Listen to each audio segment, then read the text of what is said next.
गुरुर्ब्रह्मा गुरुर्विष्णु गुरुरेव महेश्वर गुरुरेव परम ब्रह्म तस्मै श्री गुरवे नमः। सभी को मेरा अभिवादन प्रणाम। आज मैं प्रज्ञा पुराण कथामृत में छठे दिवस की कथा लेकर आपके सम्मुख प्रस्तुत हूँ। गायत्री महाविद्या है, यह कल्प वृक्ष है, यही कामधेनु है और यही पारसमणि है। स्वर्ग के देवता इसी का पैपान करते हैं। इसी कल्प वृक्ष की छाया में बैठकर समस्त सुखों का उपभोग करते हैं तथा इसी पारसमणि के द्वारा अजस्र अनुदान पाते हैं। इसकी शरण में आने वाले का कभी विनाश नहीं होता। यही ऋतंभरा अर्थात श्रेष्ठ बुद्धि का निर्माण कर मनुष्य को देवता बनाने वाली आदि शक्ति आदि जगजननी है। महर्षि वशिष्ठ ने इसी गायत्री रूपी कामधेनु को पाकर विश्वामित्र को पराजित किया गया था। आइए एक बड़ा ही रोचक कथा संक्षेप में ही हम उसका श्रवण करते हैं। एक बार महाराजा विश्वामित्र जो है वे अपनी सेना को साथ लेकर के शिकार को गए थे। रात्रि में वे वशिष्ठ जी के आश्रम के निकट रुके। वशिष्ठ जी ने उन्हें विविध प्रकार के व्यंजन खसटस व्यंजन से स्वागत सम्मान किया। जब महर्षि वशिष्ठ का यह वैभव विश्वामित्र जी ने देखा तो उन्हें बड़ा आश्चर्य हुआ। यह ऋषि तो जंगल में रहते हैं, सामान्य सा जीवन व्यतीत करते हैं, इनके पास इस तरह का अलौकिक सुस्वाद भोजन और अन्य सुविधाएं आखिर कहाँ से प्राप्त हैं। उन्होंने महर्षि वशिष्ठ से पूछा, हे महर्षि, आपने जो ये अलौकिक स्वागत हम लोगों का किया है उसके पीछे का रहस्य हमें बताएं। महर्षि वशिष्ठ ने कुछ भी गोपनीय न रखते हुए बता दिया, ये सब कामधेनु की कृपा है।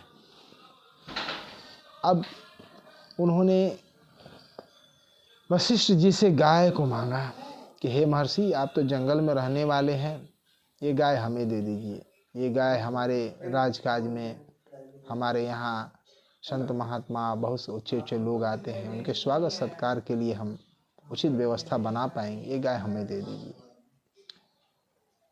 महर्षि ने कहा कि ये गाय कोई सामान्य गाय नहीं है जिसे आपको मैं यूं ही दे दूं, और उन्होंने मना कर दिया। लेकिन राजा विश्वामित्र जो कि प्रतापी राजा थे, वो कहाँ मानने वाले थे। उन्होंने जबरदस्ती गाय को ले जाना चाहा तो कामधेनु ने अपने हुंकार से सैकड़ों सैनिक उत्पन्न किए। विश्वामित्र की सेना पराजित होकर भाग गई। विश्वामित्र को बहुत आत्मग्लानि हुई। उन्होंने राजपाट छोड़कर माँ गायत्री की साधना से ब्रह्मत्व को प्राप्त किया। इसी प्रकार कलयुग में भी आनंद स्वामी, स्वामी विवेकानंद, महामना मालवीय आदि ने इस महामंत्र के बल पर सिद्धि प्राप्त की। अब भगवान देव ऋषि को समझाते हुए कहते हैं, हे ऋषिवर, तुम इस समय इस महाप्रज्ञा की उपासना, साधना और आराधना का संदेश जग को दो।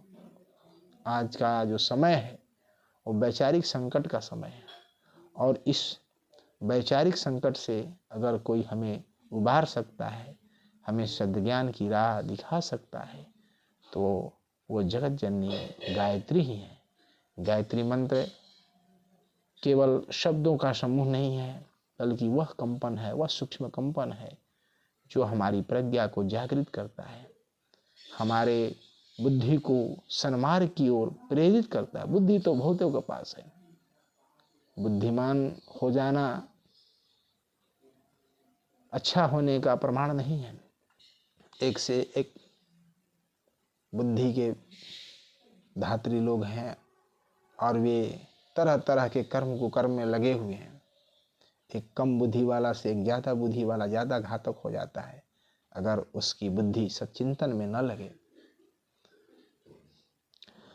भगवान कहते हैं कि आज इस अनास्था संकट, इस विचार संकट को अगर कोई चीज़ दूर कर सकता है तो गायत्री की साधना उपासना है। मनुष्य को समयदान और अंशदान का पाठ पढ़ाना है, तभी इस अनास्था से पीड़ित संसार का कल्याण हो सकता है। हमारे परम पूज्य गुरुदेव भी इसी गायत्री का आश्रय लेकर के 24 लाख के 24 महापुरुष चरण उन्होंने संपन्न किए।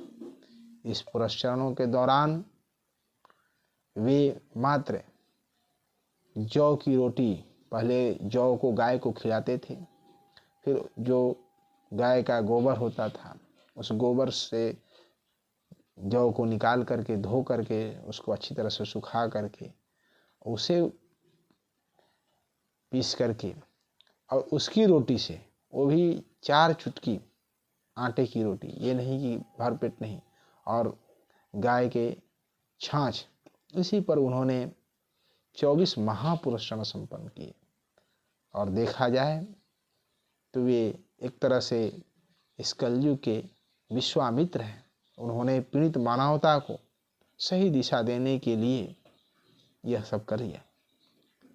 गुरुदेव एक सामंत घर से आते थे, वे 200 बीघे के काश्तकार थे, चाहते तो सुख उपभोग का जीवन जी सकते थे, लेकिन नहीं, उन्होंने अपना सारा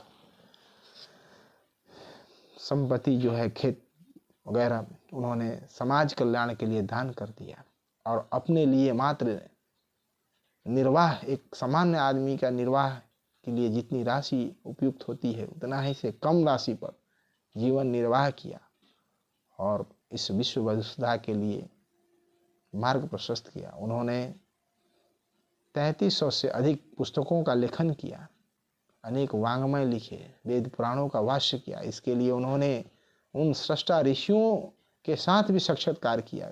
भले ही ये बात सुनने में थोड़ी अजीब लगे कि बढ़ा चढ़ा कर की बात कही जा रही है, लेकिन यह सत्य है कि उन्होंने कई बार हिमालय प्रवास किया और उन हिमालय प्रवासों के दौरान वेद व्यास आदि ऋषियों से उन्होंने संपर्क किया और उचित मार्गदर्शन प्राप्त करके वेदों का पुनः भाष्य किया और जन सामान्य के लिए युगानुकूल उसकी व्याख्या की ताकि भ्रांतियों का निवारण हो सके।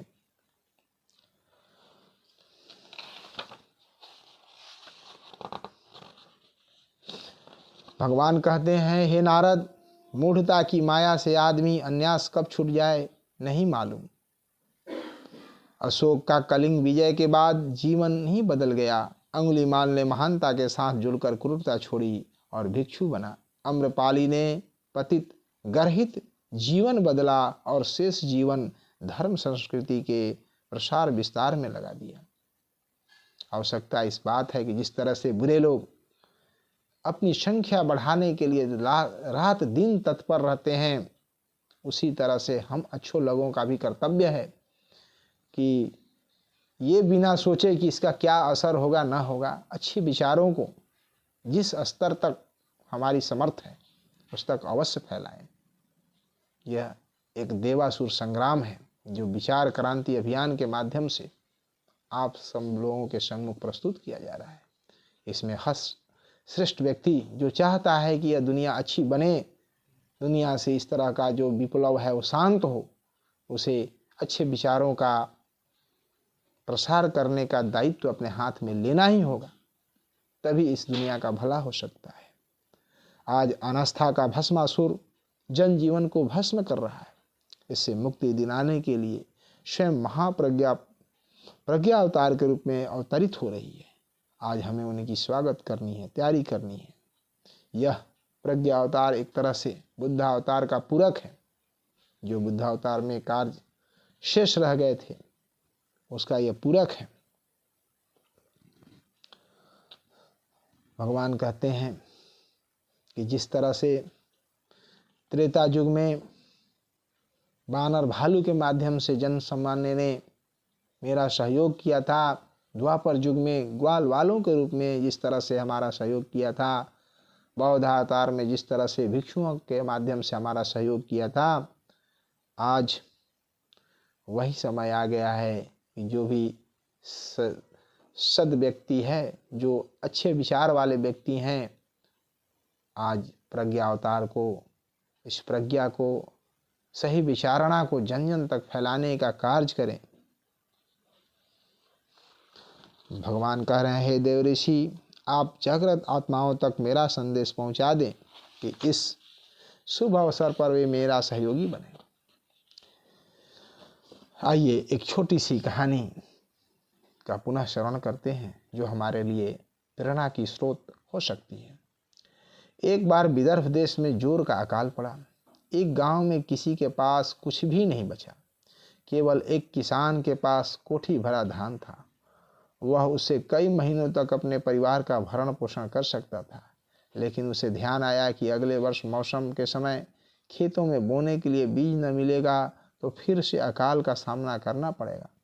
धान को खर्च न कर कर सपरिवार सहर्ष मृत्यु की गोद में सो गया। लोगों ने सोचा कि इतना अन्न होते हुए भी किसान का परिवार क्यों मर गया।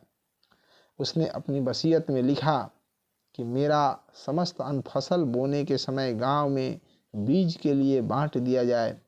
वर्षा हुई, नई फसल बोई गई। लहलहाती फसल को देखकर लग रहा था कि किसान मरा नहीं, असंख्य जीवधारियों के रूप में धरती पर उतर आया है। त्याग बलिदान की परंपरा संस्कृति को धन्य बनाती है।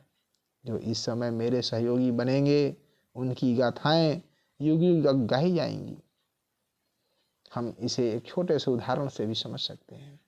जिस समय हमारा देश गुलाम था और बहुत सारे नौजवान स्वतंत्रता सेनानी के रूप में लड़ रहे थे, उस समय के किसी लोगों ने उनको अच्छा नहीं कहा था। वो यही मानते थे उन्हें कि ये लुच्चे लफंगे लोग हैं जो उत्पात कर रहे हैं। लेकिन आज किस तरह से वह जननायक के रूप में प्रसिद्ध हैं, हम देख रहे हैं। तो कभी कभी समय ऐसा आता है कि उसे अगर हम सही से समझ पाएँ और उसका सदुपयोग कर पाएँ तो निश्चित ही हमारा भी नाम महापुरुषों में लिखा जाएगा। अतः इस समय जो अनास्था संकट का समय है, वैचारिक संकट का समय है, जिसे जितना बन पड़े अच्छी प्रवृत्तियों को फैलाने का मोर्चा बांध ही लेना चाहिए। इसी के साथ आज मैं अपनी वाणी को विराम देता हूँ। जय गुरुदेव, जय।